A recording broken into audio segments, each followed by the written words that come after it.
السلام علیکم.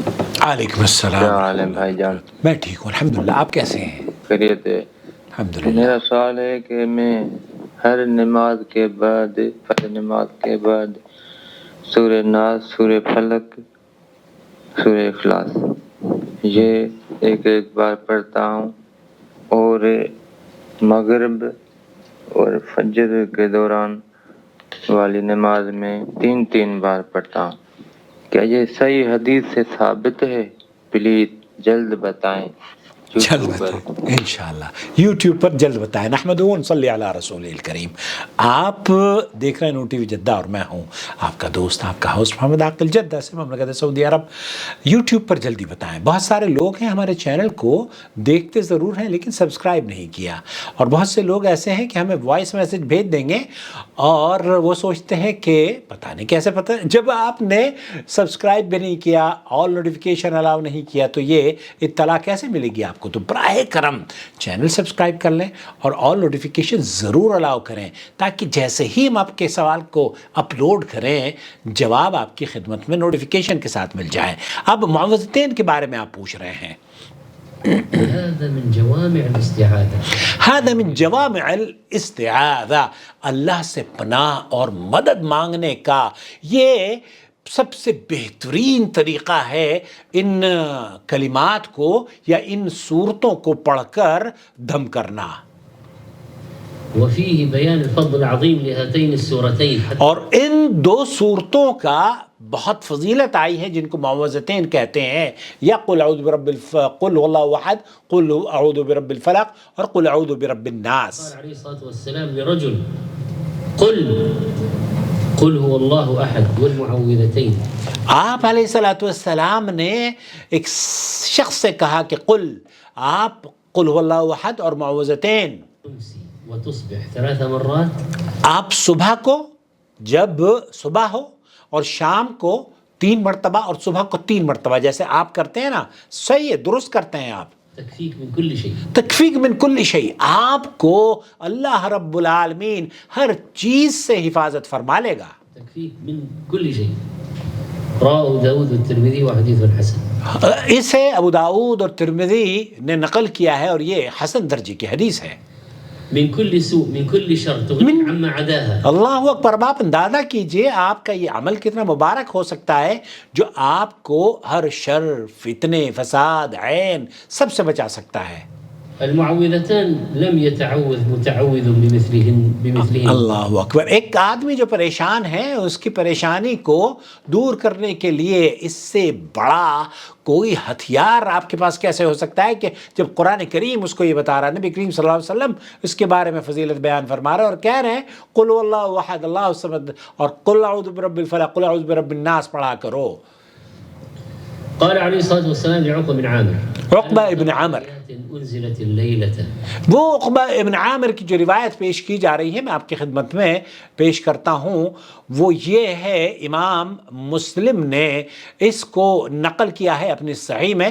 اللہ کے رسول صلی اللہ علیہ وسلم نے فرمایا کیا تم کو وہ آیتیں معلوم نہیں جو آج کی رات نازل ہوئیں اور جن کی مثال اس سے پہلے نہیں دیکھی گئی؟ وہ آیتیں یہ ہیں قل اعوذ برب الناس اور قل اعوذ برب الفلق. اور ایک دوسری حدیث میں اللہ کے رسول صلی اللہ علیہ وسلم فرمایا کہ نبی کریم عقبہ بن عامر مخاطب ہو کر فرمایا کہ کیا میں تمہیں وہ کلمات بتاؤں جو ان کلمات سے بہتر ہیں، جن کے ذریعے سے کبھی کسی پناہ مانگنے والے نے پناہ مانگی ہے.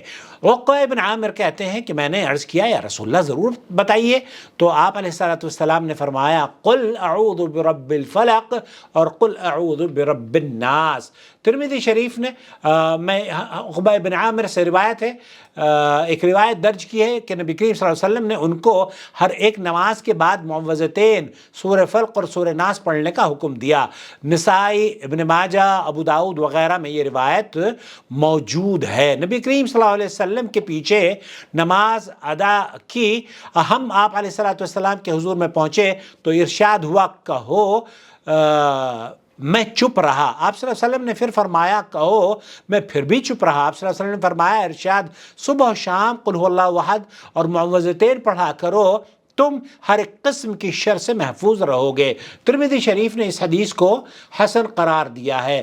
نیز امام ترمذی نے بروایت ابو ہریرہ اور ابو سعید خدری رضی اللہ تعالی عنہما سے روایت ہے کہ نبی کریم صلی اللہ علیہ وسلم جنوں کے شر سے اور آدمیوں کی نظر بد سے پناہ مانگا کرتے تھے، لیکن جب معوذتین نازل ہوئیں تو آپ صلی اللہ علیہ وسلم نے انہیں پڑھنا اپنا معمول بنا لیا، اور دوسری تمام دعاؤں کو آپ علیہ السلام نے چھوڑ دیا۔ صحیحین میں سیدہ صدیقہ بنت صدیق رضی اللہ تعالی عنہا وعن ابیہا سے روایت ہے کہ نبی کریم صلی اللہ علیہ وسلم نے جب سونے کا ارادہ فرماتے تو آپ علیہ السلام قل هو اللہ احد اور معوذتین کو پڑھ کر اپنے ہاتھوں پر پھونکتے تھے، جس کے بعد اپنے منہ پر اور اپنے جسم کے تمام حصوں پر جہاں جہاں آپ کا ید مبارک دست مبارک پہنچ سکتا تھا پھیر لیتے۔ سیدہ صدیقہ طاہرہ رضی اللہ تعالیٰ عنہ فرماتی ہیں کہ جب آپ صلی اللہ علیہ وسلم بیمار ہوئے تو آپ صلی اللہ علیہ وسلم نے مجھ کو ایسا کرنے کا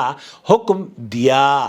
تو یہ حافظ ابن القیم رحمۃ اللہ علیہ کہتے ہیں کہ سیدنا یونس نے بروایت زہری سیدہ صدیقہ بنت صدیق رضی اللہ تعالی عنہا سے حدیث کا آخری حصہ اسی طرح نقل کیا ہے کہ لیکن امام مالک رحمۃ اللہ نے بروایت زہری اس طرح نقل کیا ہے کہ نبی کریم صلی اللہ علیہ وسلم جب بیمار ہوتے تب بھی معوذتین پڑھ کر اپنے اوپر دم کیا کرتے تھے، لیکن جب آپ سخت بیمار ہوئے تو آپ علیہ السلام نے عائشہ رضی اللہ تعالی عنہا سے اس کے لیے آپ نے کہا کہ میرے جسم پر عائشہ رضی اللہ تعالی عنہا پڑھ کر دم کیا کرتی تھی۔ تو اس طریقے سے آپ اگر اس کا اہتمام کرتے ہیں تو تمام وہ مصیبتیں اور جو شر اور فتنے آپ کی زندگی میں آئیں گے انشاءاللہ تعالی اللہ رب العالمین انہیں محفوظ آپ سے ان کی حفاظت فرمائے گا۔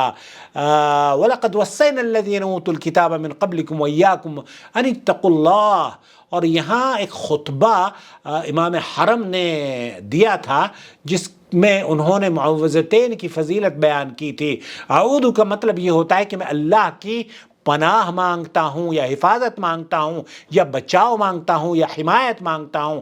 استعاذہ ایک عبادت ہے اور استعاذہ اللہ کے علاوہ کسی سے، اعوذ کا مطلب تو آپ نے سن لیا ہے، تو معلوم یہ ہوا کہ استعاذہ ایک عبادت ہے جس کے ذریعے ہم اللہ تعالیٰ کو راضی کرتے ہیں، کیونکہ ہم اس کی پناہ مانگتے ہیں، اور اس کا مطلب یہ ہوتا ہے کہ ہمیں پورا یقین ہے کہ صرف اللہ ہی ان خطرات سے ہماری حفاظت فرما لے گا اور وہی حفاظت کرنے والا ہے۔ تو آپ علیہ السلام ہر نماز میں ان ایک مرتبہ ظہر، عصر اور مغرب کی نماز میں ایک مرتبہ پڑھا کرتے تھے، اور عشاء، مغرب اور فجر کے وقت آپ صبح کو بھی 3 مرتبہ ان صورتوں کو پڑھا کرتے تھے۔ قل هو اللہ احد، شیخ ابن باز نے فرمایا کہ پہلے آپ قل هو اللہ پڑھیے، پھر قل اعوذ برب الفلق پڑھیں، پھر قل اعوذ برب الناس، پھر قل هو اللہ، پھر قل اعوذ برب الفلق، پھر قل اعوذ برب الناس، پھر قل هو اللہ، پھر قل اعوذ برب الفلق، پھر قل اعوذ برب الناس۔ اس طریقے سے اس کو پڑھنا چاہیے، اور اگر آپ تینوں پڑھ لیتے ہیں ایک بار ہی، پہلے قل هو اللہ احد، پھر قل اعوذ برب الفلق، قل اعوذ برب الناس، اس طریقے سے بھی انشاءاللہ تعالی جائز ہے۔ تو خلاصہ کلام یہ ہوا میرے بھائی، میرے عزیز، میرے دوست، یہ بہت مبارک قدم، بہت مبارک عمل ہے۔ اللہ تعالی ہمیں بھی آپ جیسا عمل کرنے کی توفیق سے نواز دے۔ اپنا بہت خیال رکھیں۔ السلام علیکم ورحمۃ اللہ وبرکاتہ۔ وما أرسلنا من قبلك إلا رجالا نوحي إليهم فاسألوا أهل الذكر إن كنتم لا تعلمون بالبينات والزبر وأنزلنا إليك الذكر لتبين للناس ما نزل إليهم ولعلهم يتفكرون أفأمن الذين مكروا السيئات أن يخسف الله بهم الأرض أو يأتيهم العذاب من حيث لا يشعرون